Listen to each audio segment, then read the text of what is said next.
about. Homelessness in America is reaching new and troubling heights. And while the headlines often focus on men, an increasing number of women are slipping through the cracks. From working mothers priced out of housing to older women losing everything after retirement, this crisis is growing fast and hitting hard. Behind the statistics are real stories of pain and survival. These women aren't just homeless, they're unseen, unheard, and too often left out of the conversation. It's time to shed light on the unique and urgent challenges they face. So let's talk about it. And don't forget to subscribe to the channel, comment, like, and share the video. It's free.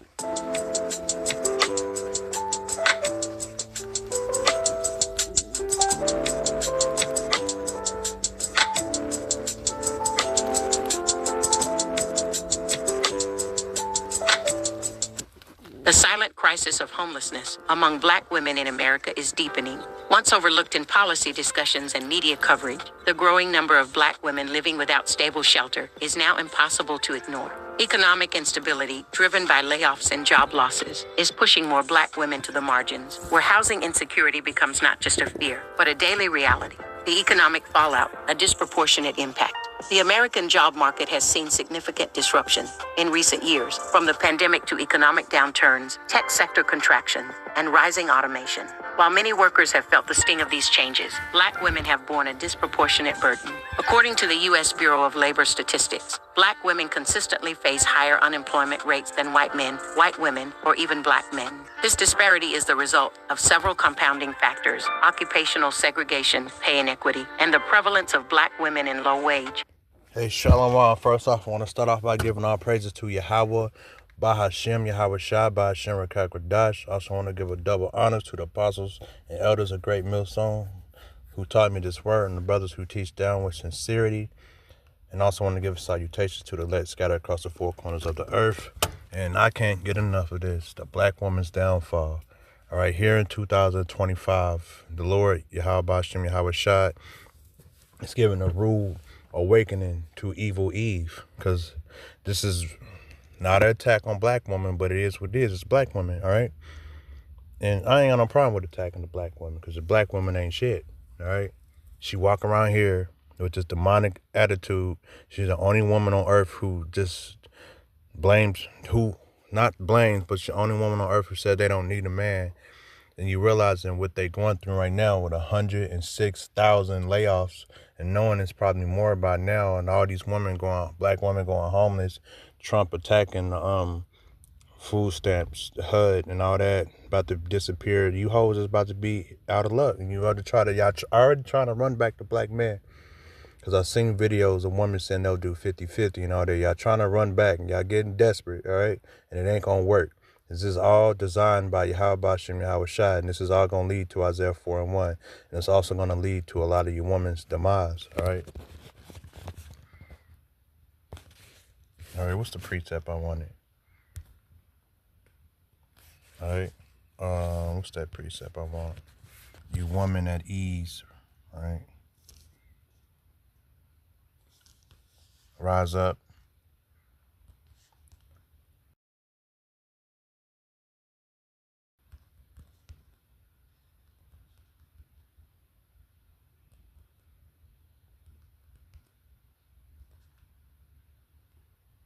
Something like that.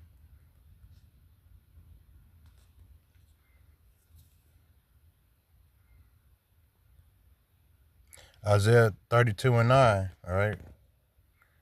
Rise up, ye women that are at ease, because you women have been at ease. That's why that allowed you to even get this mentality that you have. This, I don't need a man.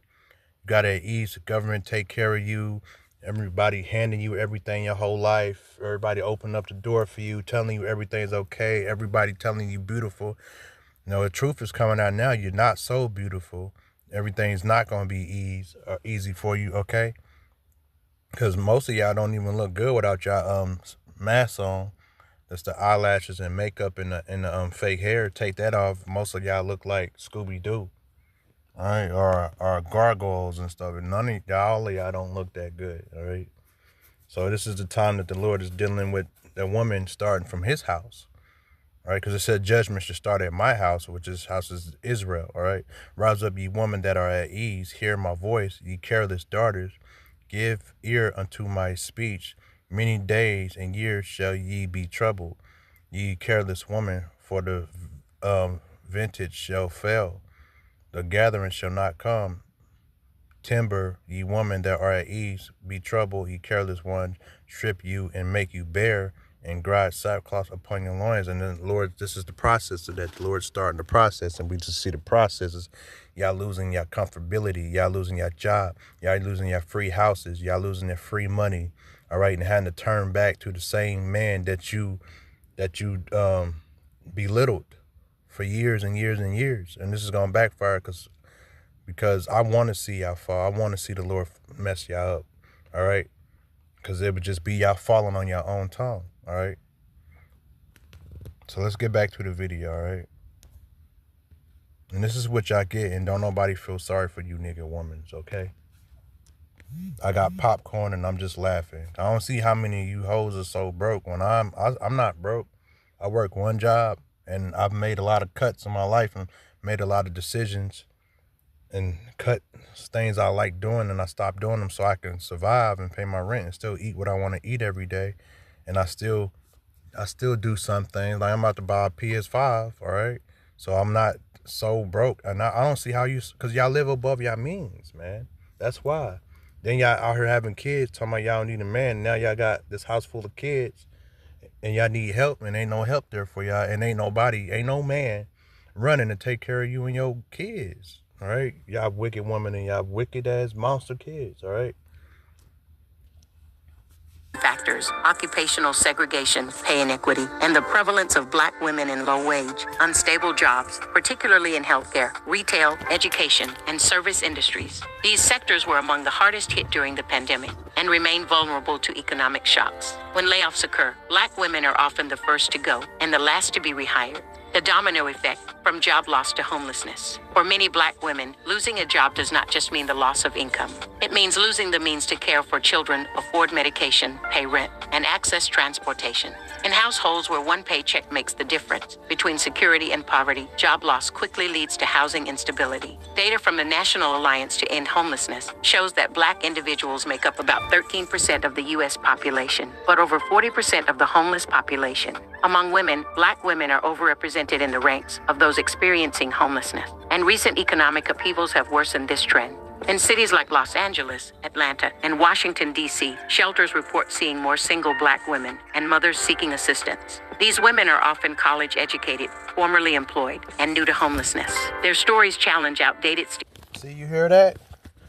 So it's saying these women are employed, they're educated, and they're employed. We say all that talk y'all saying, I don't need a man, I get an education, we make more money than y'all, calling us dusty, and look at this.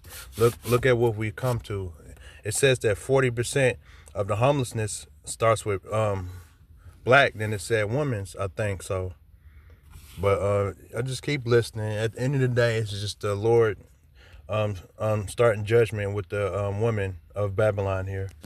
Starting with the nigga woman. Stereotypes about who becomes homeless and why. Stories from the ground. Monica, a 38-year-old single mother from Atlanta, worked as a medical billing specialist for nearly a decade. I was laid off when the hospital outsourced our department, she says. I had some savings, but with rent going up and no job, it didn't last long. After months of job hunting and gig work that didn't pay enough, Monica and her 2 children were evicted. Today, they live in a car. It's not that I don't want to work. I want to, but there are fewer jobs, and landlords don't care about the why. They just want their rent. Keisha, a 50-year-old woman from Detroit, had worked as a housekeeper before COVID-19 closed the hotel where she was employed. Despite decades of experience, she struggled to find new work. They want younger workers, or people who can do twice the labor for less money, she says. After exhausting her unemployment benefits, Keisha found herself on the streets. These stories are not isolated. They reflect a growing pattern, a wave of housing instability that particularly affects middle-aged and older black women, many of whom spent years contributing to the economy, only to find themselves abandoned in crisis.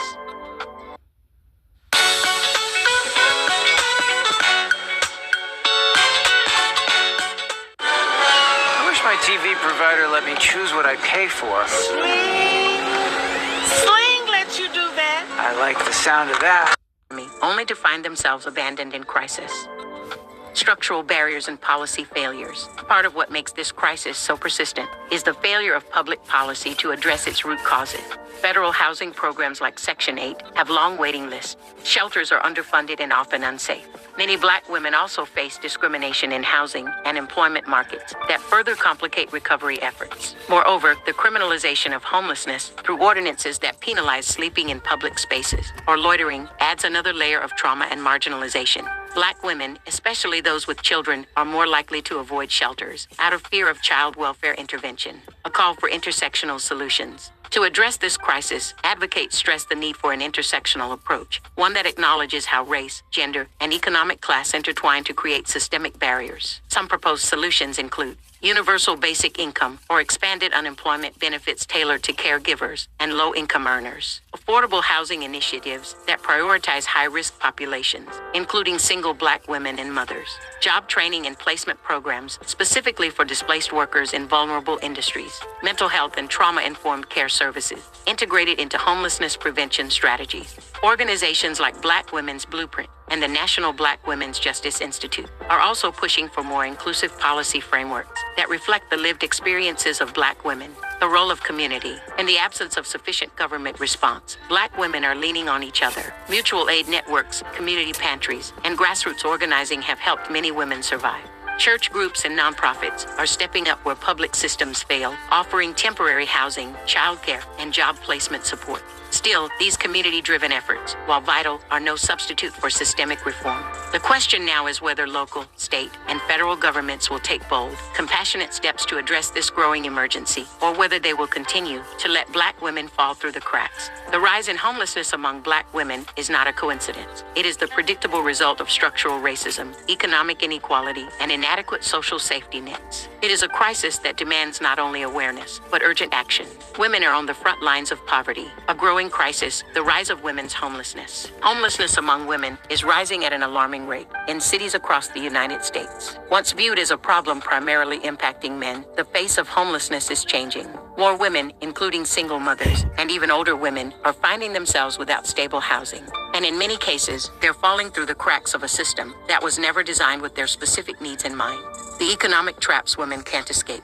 The root causes of women's homelessness are complex, but often center around economic vulnerability. Many women are just one crisis, a lost job, a medical emergency, a rent hike, away from losing their homes. The gender wage gap, lack of affordable childcare, and the rising cost of living mean that even working women are at risk. Black and Latino women, in particular, face disproportionate rates of poverty and housing instability due to structural racism and generational wealth gaps. Women who are heads of households are often juggling multiple roles, caregiver, breadwinner, student, and are more likely to rely on public assistance to bridge the gap. But when programs like Section 8 housing are cut, or when waitlists are years long, they're left without options. The result, more women living in cars, couch surfing, or in shelters, if they can find space at all. Many shelters are full, underfunded, or only offer short-term relief. Without financial independence or supportive family structures, women often cycle in and out of unstable living conditions, trying to avoid the streets. Their homelessness is often hidden. They may avoid traditional shelters due to fear or stigma and instead live in cars, motels, or take dangerous jobs to secure a place to sleep. These hidden forms of homelessness go underreported, but they're deeply damaging and traumatic.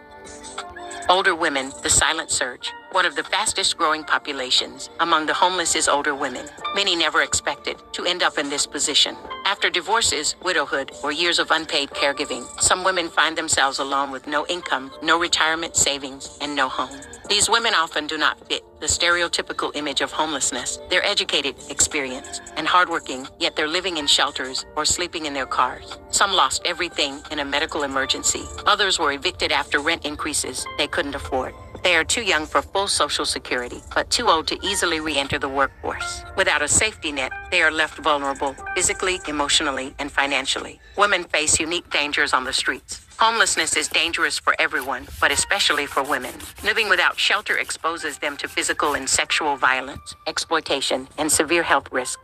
In mixed-gender shelters, women often feel unsafe. Some avoid them altogether and instead choose the streets or encampments, trading visibility for a fragile sense of control. Many women have shared experiences of harassment, assault, and trauma while homeless. You sleep with one eye open, one woman in Los Angeles said. You don't know who's coming or what's going to happen. The constant fear and instability can lead to long-term mental health issues, and accessing therapy or support is often nearly impossible while unhoused.